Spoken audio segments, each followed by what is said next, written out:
Syria में बशर अल असद की सरकार गिरने के बाद सीरिया में उसके पड़ोसी देशों ने चढ़ाई शुरू कर दी है। अब सीरिया में तुर्की और इजरायल के बीच होड़ सी छिड़ गई है कि सीरिया की जमीन को कौन कितना कब्जा कर पाता है।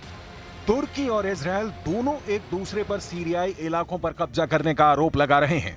दोनों ओर से बयानों की बमबाजी हो रही है और इस बीच एक्सपर्ट्स का कहना है कि सीरिया की यह हलचल एक बार फिर उसे भयंकर गृह युद्ध में धकेल सकती है। तुर्की के राष्ट्रपति रेसिप तैयब एर्दोआन तुर्की की सेना को सीरिया पर आक्रमण करने का आदेश दे सकते हैं। रिपोर्ट के मुताबिक तुर्की के इस हमले का मकसद सीरिया से कुर्दों का नामो निशान मिटाना होगा। रिपोर्ट में दावा किया गया है कि जब हयात तहरीर अल शाम यानी HTS दमिश्क की ओर बढ़ रहा था, तब तुर्की ने अपने मिलिशिया के साथ मिलकर कुर्दों के खिलाफ मोर्चा खोल दिया था, जो उत्तर पूर्वी सीरिया में हुकूमत चलाता है। और अब तुर्की की सेना पूरी तरह से उस पर आक्रमण के लिए तैयार है। सीरिया में तुर्की का हमला क्यों?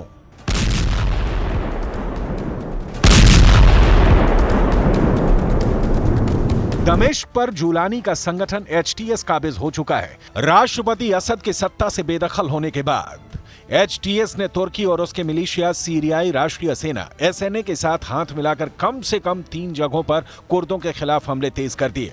कुर्द सीरियन डेमोक्रेटिक फोर्सेज यानी SDF के शीर्ष कमांडर ने चेतावनी दी है कि अगर तुर्की HTS गठबंधन अपने हमले जारी रखता है तो देश खूनी गृह युद्ध के एक और दौर की ओर आगे बढ़ सकता है।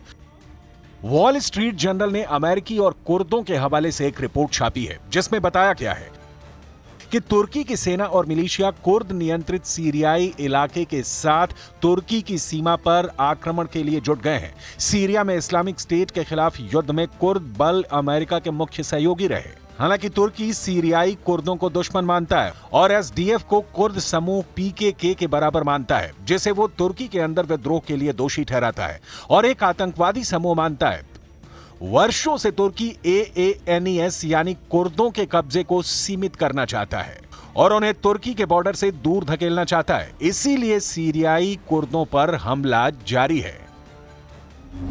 तुर्की का तोपखाना कमांडो है तैयार। वॉल स्ट्रीट जर्नल ने यह रिपोर्ट वरिष्ठ अमेरिकी अधिकारियों के हवाले से छापी है, जिसमें बताया गया है कि तुर्की ने सीरिया के बॉर्डर पर अपने कमांडो और तोपखाना सहित अपने सेना और मिलिशिया को तैनात कर दिया है, जिससे लगता है कि तुर्की ने सीरिया पर बड़े आक्रमण का मूड बना लिया है। यह रिपोर्ट तुर्की और कुर्दों के अमेरिका की मध्यस्थता में हुए युद्ध विराम के टूटने के बाद आई है। वहीं फॉक्स न्यूज ने रिपोर्ट किया है कि तुर्की ने कुर्दों को बताया है कि युद्ध विराम समाप्त हो गया है और कुर्दों से कभी भी उनका युद्ध छिड़ सकता है। ऐसा इसलिए हुआ क्योंकि कुर्दों ने कोबानी को लेकर तुर्की के प्रस्ताव को मानने से इनकार कर दिया। तुर्की के आक्रमण की तैयारी से कुर्द सजग हैं। विदेशी मीडिया वॉल स्ट्रीट जर्नल के मुताबिक SDF के एक आला अधिकारी इल्हाम अहमद ने अमेरिका के नवनिर्वाचित राष्ट्रपति डोनाल्ड ट्रंप को एक चिट्ठी भी लिखी, जिसमें बताया गया है कि तुर्की का लक्ष्य आपके पदभार ग्रहण करने से पहले हमारी भूमि पर नियंत्रण स्थापित करना है, जिससे आप हमारे क्षेत्र के शासक के रूप में उनसे जोड़ने के लिए मजबूर हो जाएं। अगर तुर्की अपने आक्रमण के साथ आगे बढ़ता है तो परिणाम भयावह होंगे। तुर्की के आक्रमण से अकेले कोबानी में 2 लाख से ज्यादा कुर्द नागरिक विस्थापित हो जाएंगे, जिनमें कई ईसाई समुदाय भी शामिल हैं। तुर्की लगातार कुर्दों के खिलाफ एक्शन ले रहा है। कुर्दों के 3 ठिकानों पर तुर्की का हमला। 7 और 8 दिसंबर को NSA ने मंजीब में कुर्दों पर हमला किया। NSA ने कोबानी में SDF के खिलाफ हमला किया। HTS ने डेयर एजोर को कुर्दों से कब्जा कर लिया। In conversation with the SDF, and we are in conversation with our allies in Turkey, and I should say our other partners in the region are in conversation with Turkey about this question as well. This is not just a United States question. And we are trying to work on a path forward that de-escalates tensions. विदेशी media fox news के मुताबिक तुर्की के इन हमलों ने कुर्दों को भीतर तक डरा दिया है और उन्हें अपने सफाई का डर सताने लगा है। तुर्की ने कोबानी की ओर बढ़ना शुरू कर दिया है और इसे अगर जल्द नहीं रोका गया तो ये बेहद खतरनाक हो सकता है, जो सीरिया में कुर्दों के अस्तित्व को खतरे में डाल सकता है। इससे तुर्की में भयानक गृह युद्ध भी छिड़ सकती है। Understand the very legitimate concerns that Turkey has about the terrorist threat that the PKK poses. We understand the very legitimate concerns that Turkey has about the presence of foreign fighters inside Syria. एक तरफ Syria में तुर्की के लड़ाके और सैनिकों के बम, गोली और बंदूक गरज रहे हैं, तो दूसरी ओर तुर्की के नेताओं की जुबान भी चल रही है। तुर्की ने हाल ही में इजरायल के दक्षिणी सीरिया के गोलान हाइट्स पर कब्जा करने की निंदा की। तुर्की ने अंतर्राष्ट्रीय नियमों को तोड़ने के लिए इजरायल को घेरा। इसके जवाब में इजरायल ने तुर्की पर आरोप लगाया कि वो आतंकी समूहों की मदद से उत्तरी सीरिया के कुछ हिस्सों पर अवैध रूप से कब्जा कर रहा है। इजरायली विदेश मंत्रालय ने अपने बयान में कहा कि तुर्की के इशारे पर कुछ गुटों ने उत्तरी सीरिया के 15% इलाके पर नियंत्रण कर लिया है। एक और कब्जे को लेकर तुर्की सीरिया में हर दिन बढ़ता जा रहा है, तो दूसरी ओर इजरायल के जहाज भी लगातार सीरिया में शोलों की बरसात कर रहे हैं। तुर्की में नेतन्याहू वर्सेस एर्दोआन। इस वक्त सीरिया के आसमान में इजरायल की एयरफोर्स बहुत एक्टिव है। इजरायल के F-15 फाइटर जेट लगातार उड़ान भर रहे हैं और इनको ऐसे ऐसे बमों से लैस किया गया है जिनसे ऐसे धमाके हो रहे हैं कि सीरिया की सेना को मिट्टी में मिलाने वाले इजरायली अटैक ने तेहरान तक दहशत फैला दी है।